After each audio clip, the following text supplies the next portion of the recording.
অনেক অভিনন্দন। একটি নির্বাচন শেষ হওয়ার পরে একটি নির্বাচন আসন্ন, ষষ্ঠ উপজেলা পরিষদ নির্বাচন। ইতিমধ্যে নির্বাচনের সকল তফসিল ঘোষণা হয়ে গেছে, নির্বাচনী কার্যক্রম শুরু হয়ে গেছে। আমার মুরব্বীরা, আমার ভাইয়েরা, আমি যে একটি কথা বলবো, বেশি কথা বলবো না। এই 5টি বছর একজন চেয়ারম্যান ছিলেন, আজকে যে 10 কর্মী ভোট চাচ্ছেন। একজন ভাইস চেয়ারম্যান 10 বছর ছিলেন, যে কাপ্রিস নিয়ে ভোট চাচ্ছেন। বলেন 10 বছর 5 বছর কোনোদিন দেখেছেন কিনা বলুন? উত্তর দেবেন। কিন্তু এখন ভোটের সময় দেখতে পাচ্ছি এই উপজেলা পরিষদে লক্ষ লক্ষ টাকা বরাদ্দ আছে।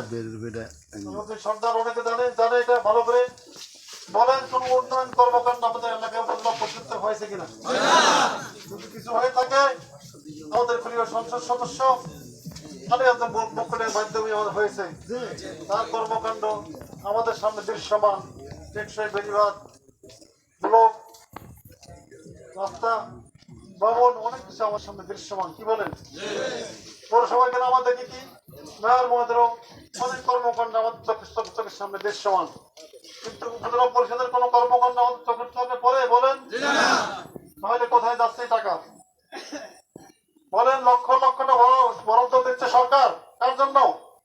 আপনার আমার সকলের জন্য, ছোটখাটো উন্নয়ন করার জন্য।